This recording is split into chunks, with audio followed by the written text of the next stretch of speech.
Alrighty, here we go. Let me record this while it's on me. But just thinking about and looking at how many of my peers behave and the behavior of some of their children and looking at why their children behave the way that they do, most of them will say that their children are bad. And that's one of those statements that really pushes my buttons. I can't stand for parents to tell other people, to tell themselves, to tell their children, to speak into existence at all that they have a bad child. And really, it's just a lack of knowledge on how to raise your child. You don't know what to do. So all you're doing is letting them absorb their environment. What it is that you exposing them to is what's making them bad. And if it's not that, then it's just that they got bad genetics. They got some bad genes from you. But I choose not to accept that reality, or that hypothesis, I should say. I like to think that we just lack the knowledge on how to properly raise our children. And there really is no knowledge. You have to come from the heart. It's not a mental thing.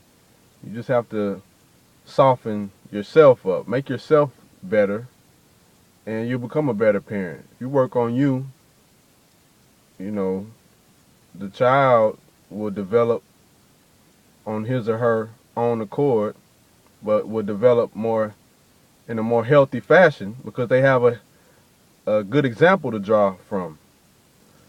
But if you're not leading by example and you're doing a bunch of other stuff, a bunch of BS, they just gonna copy that. They just gonna mimic that.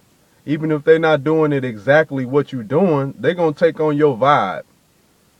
That's the vibration that they're gonna carry, the same one that you carry. So, along with labeling your child as bad, label yourself. Tell others that I'm bad. I'm a bad parent, and that's why my child is bad. I'm a bad person. I'm a bad human being. That's why my child is the way that they are. But we don't want to take that responsibility. And let's look at why it's difficult for us to say that about ourselves. Because we feel that the way that we are is just fine. Nothing wrong with me. And to some degree, that is true. There is nothing wrong with you, but there may be something wrong with your behavior, or your way of thinking, or your way of speaking. And most of the character that we exhibit are traits that we accepted and took on, or had taken on as a child. And we did the same thing our children are doing. We absorb what was around us, whether it was parents or our peers. We absorbed that and felt that because we're emulating adults, that we're behaving like grown folks do. No. We were emulating immature adults.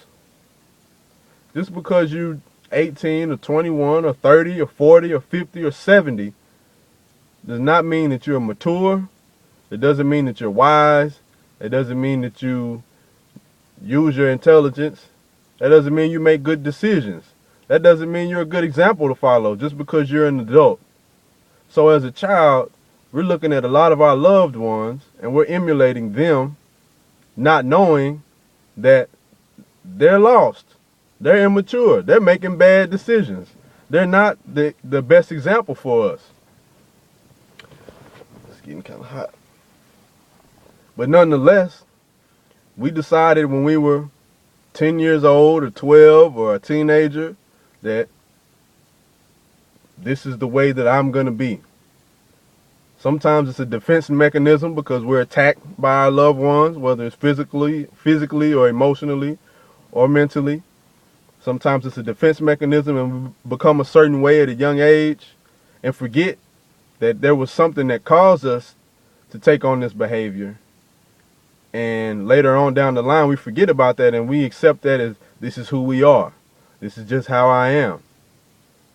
No, we have to revisit these areas that we've been hurt, where we feel damaged, where we've been abused, and taking on negative characteristics, a negative vibe. And a lot of this is what we've done at a young age and never checked it ever again. So by the age of 40, we still behaving like we did at 13. We still typically, a lot of us are mentally and emotionally immature, even though we quote unquote grown. And I noticed that most immature people, their excuse for a lot of their behaviors is, oh, I'm grown. See, they've been waiting to say that since they were 10 years old. I can't wait till I'm grown. So now that they're grown, they finally get to say it and feel like that's actually a valid reason to behave foolishly. I'm grown. That's not enough. Because you're not grown. Because we all are continually growing. Nobody knows it all. Only the foolish man thinks he knows it all. The wise man is forever a student. He's forever seeking. This is what makes him wise, as his mind remains open.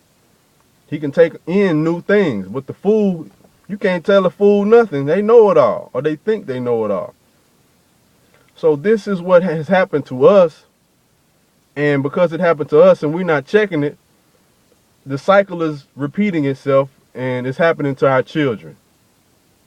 They are doing what was done to us, emulating immature adults. Okay? Don't call your child bad. Check yourself first and see what you need to do differently, and then your child will follow suit. And if they don't, then you can begin to be a little strict or tough on them or whatever, but you just laying down the law, being hard on them without ever giving them any alternative as to how they should be. If you acting like an idiot, what they supposed to do? The same thing. Okay? Now, this is no offense on anybody, but it needs to be said. I'm still learning. I'm still growing. Not the perfect parent, but I do my best to become better and have to look at my flaws, faults, or whatever, my areas of improvement in a truth manner. I can't be biased because it's uncomfortable, because it's me. Okay? So we all have to do the same thing. Our children are just, the cycle needs to stop. Somebody has to break the cycle. Each generation is continually getting worse because each generation is learning from immature adults. And they're learning younger and younger. So the next generation is learning from immature adults that learn their behaviors at a young age, and it gets younger and younger. This is why the generations continue to degenerate. And the cycle just continues. So break the curse, break the cycle, break the spell.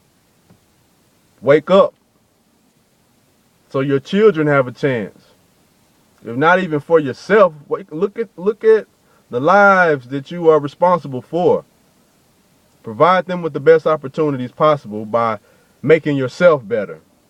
And in turn, you will become a better parent, and they will become better, productive, respectable adults.